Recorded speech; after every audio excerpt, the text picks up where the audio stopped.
Welcome back on the Pursuit of Wealth, Hexo traders and investors. It's Rod with Power Group. Today is Tuesday, January 25th, and in today's short video, we're going to be discussing Hexo Corp's recent update with regards to the path forward. This is the second update that we received in 6 days, something we're not accustomed to. They've grown quite silent over the last several months. This is great to see. They even mentioned in the article that they're committed to providing shareholders with updates as they execute this strategic plan. Step in the right direction. I do believe that they've been listening to the community and retail investors, and they're going to do a better job with that going forward. On that note, Hexo, if you are listening, the time is now. The time is absolutely now to put the pedal to the metal, to light a fire and put your head down and just execute, and take full advantage over the market momentum and the landscape that we're going to see over the next several months, which we'll get into in my thoughts on that here in just a moment. But before we do, make sure to smash the like, subscribe to the channel.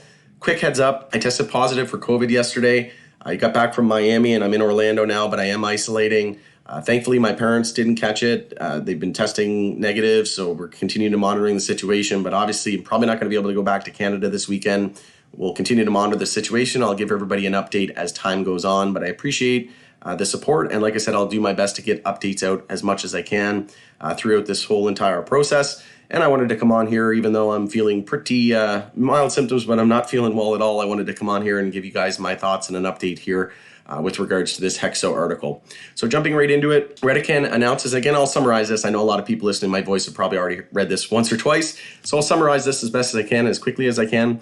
So they're going to accelerate growth through organic market share gains. Redecan announces expansion into the low-cost edible cannabis market with Redibles, and that's going to be 4 gummies at 10 milligrams THC per pack, and they're going to sell for $5.95 per pack. The gummies are made with CO2 extract cannabis distillate, vegan-friendly and gluten-free ingredients, and sugar-coated. And also, Hexo hopes that Redecan's innovative, low-cost, high-quality edible offering will disrupt the marketplace and quickly become an industry leader. Redecan enters new markets, so they're going to be entering additional Canadian provinces, including Nova Scotia, New Brunswick, Manitoba, and they're now represented in 9 provinces and territories. Cannot wait until we see Redecan enter Quebec, like the Redecan Reddies. That's going to be a huge hit, in my opinion.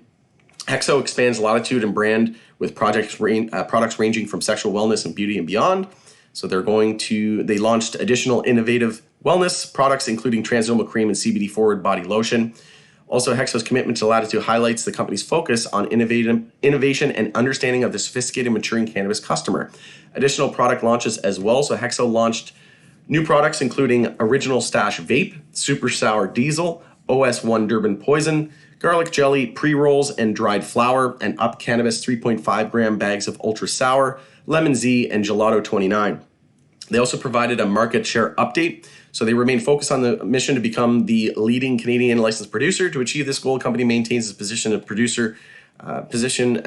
a producer across several product categories across multiple geographies, and is working to capture additional market share in categories and geographies where the company has identified growth opportunities. To that end, Hexo believes that the market share data is an important indicator of competitiveness in the Canadian recreational marketplace and predictive indicator of sustainable revenues. Below is a snapshot of Hexo's position in the Canadian recreational marketplace according to Headset, third-party cannabis data market intelligence solution, on a 3-month rolling average for October, November, and December. So number 1 in Canadian market share, number 1 overall producer across all categories in Ontario and Alberta, number 1 pre-roll producer in Canada, number 1 beverage producer in Canada, number 1 capsule producer in Canada, and number 1 oil producer in Canada.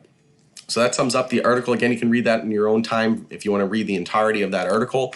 Something I wanted to mention as well, that we do have the Fed meeting tomorrow, but there was an article out from Yahoo today saying that the Fed is not expected to raise rates. So that should boost the market, in my opinion. And the reason why I bring that up is because we've been noticing that Hexo and the overall MJ market has been correlating heavily back to the S&P 500. So this orange line here is the S&P 500.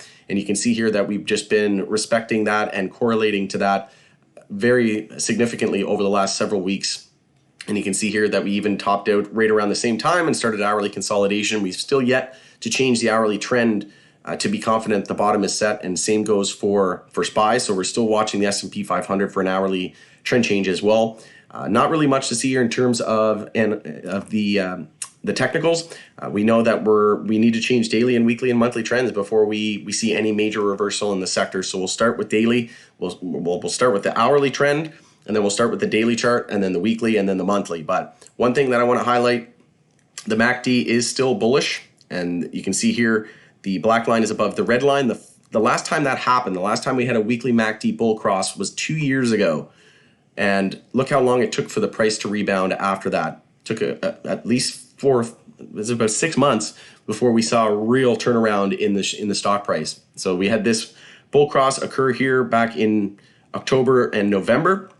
So if we look out, we're not too far away, and we're leading into March Q2 earnings as well. But before we get into some positive catalysts, I just want to say shout out to, I believe it was Cedric who shared this on one of the socials. But essentially, there's new flowers in Ontario for Hexo. So we have the OS1 garlic jelly, 28 gram, OS1 Durban poison, 28 gram, OS1 Durban poison pre-rolls, 12 times 0.6 grams, OS1 garlic jelly pre-rolls, 12 times 0.6 gram pre-rolls. Reddy's Wappa pre-roll, 10 times 0.4 gram. They've since upped the Reddy's from 0.035 to 0.04. So that's great to see. Also the Reddy's Outlaw pre-roll, 10 times 0.4 gram. Reddy's Cold Creek Kush, the Lemon Z up 20, 3.5, Gelato 29 Ultra Sour, which we mentioned. And great to see that they're using the Atholville facility from Zenabis under the up 20. So all of that Atholville and indoor facility is going to basically go underneath that umbrella of the up brand. So guaranteed 20% THC and up every single time, which is great to see. I think that is a phenomenal plan going forward and a great use of all of those brands and synergies amongst the businesses. And one thing I wanted to bring up here as well was the Redecan Redibles. One thing I mentioned was that the similarity, they they're number one in the beverages category. They have the partnership with Molson Coors. And one thing that you'll notice here is they stayed true to that beverage theme, right? So they've gone after these types of flavors, and they've also been using the drinks in the background as well. You can see we have a bit of a slushy, the Coca-Cola and a root beer type thing. So I think that's super smart that they're staying on point and on brand with that. But we'll just run through this here. So they have orange soda, creamy, smooth, and satisfying, refreshing burst of orange flavor in every chew. And they've even got the Redecan branded King type of shape of gummy. Also cola, a hit of nostalgia on your first sip. So really excited to try these. Let me know in the comments below if you're excited. Root beer, also really excited to try that one. And like I said, 10 milligrams per pack, all natural flavors, 4 gummies per pack, crown shape, sugar coated. With that being said, as you can see, all the stars are aligning. We have entry from Redecan into some of the Atlantic provinces. We're not even in Quebec yet, so imagine when Reddy's are available in Quebec, Canada's second largest province. We've also got Truss expanding into, I think, 17 states now. We've also got the confirmation from Investor Relations that we're going to see the CPG partner news at some point soon. We know that the deal is still signed. You can check out my video. It was called Deal or No Deal. You can just search on my channel, Hexo Deal or No Deal should come up. But essentially, I spoke with Jennifer from Investor Relations, and she confirmed that the deal is still signed with a Fortune 200 partner. The production has already begun, and they can't wait to share it with the world. So with CPG partner, with the partnership with Molson Coors and Truss expanding, we also have the potential for the California entry into the California market. At some point here, we were told that it was going to be in the beginning part of Q1 of 2022. We also have March Q2 earnings coming up in March, which is, I think, March 17th is the tentative date right now. We'll want to see official confirmation from Hexo, but that's going to be fully consolidated. Redecan, 48 North, and Zenabis on that ER. So that's going to be extremely interesting to see the results coming out of that. But essentially what I would like to see, and I'll just pull up an article that I posted for private POW Group members. If you want to check out the POW Group community, we have a 1-week free trial. Check out powgroup.ca if you're interested. But essentially I said now is the time for Hexo to capitalize. In my opinion, everything is lining up perfectly minus the share price. But that just means we're at maximum point of financial opportunity. Now that SPY has dropped 10%, a lot of analysts were calling for that drop. It's healthy in my opinion. Now that that's out of the way, what I would like to see is the sector start to reverse as SPY. Keep in mind, too, of the superficial loss rule. Those who took advantage of the tax loss harvesting, you have to wait at least 30 days before repurchasing the same stock. Superficial loss rule in Canada, I believe it's the wash rule in the US. So we could see some buyers start to flow in over the next week or two, in my opinion. So once we start to see the sector reverse, as SPY makes one final leg up, I do think that a lot of people are going to be selling on SPY. I do believe that we're going to be entering a bear market here in the next couple of months, the next few weeks and months. I think we're going to see one more final push up, and then that's when we'll see the real reversal. I'd also like to see them announce the CPG partner, entry into the California market, announce blowout earnings in March Q2, fully consolidated earnings, potential for EBITDA positive. That will also be favorable for the debt holder, as we know that that's a factor into the terms. So a favorable update on the debt situation. We know they're working with Lazard, BMO, to name a few. And after that, just continue to focus on categories and products. We know that they're ramping up they bought a machine from Italy, 1.6 million pre-rolls. For those of you that think Hexo's going bankrupt, check out my Hexo Are They Going Bankrupt video, because I outline that they have many options before they go that route. I really don't think that that's anytime soon. And continue to focus on those high selling products that offer high margins. And also entry into the Quebec for Redecan. We know that they're expanding edibles, so that is a category that Hexo has yet to be a part of. So that is a whole other avenue of growth opportunity. And then not even factoring in any kind of safe banking or U.S. legalization progress, other states legalizing like New York. I mean, the amount of positive catalysts is absolutely mind-blowing when you think about it. And then leading into EPS positive over the next 3 quarters, and also announce a new CFO. That's something that could come out fairly shortly as well. They could announce a new Fortune 500 CPG type CFO. We'll have to continue to monitor that, but there are so many catalysts.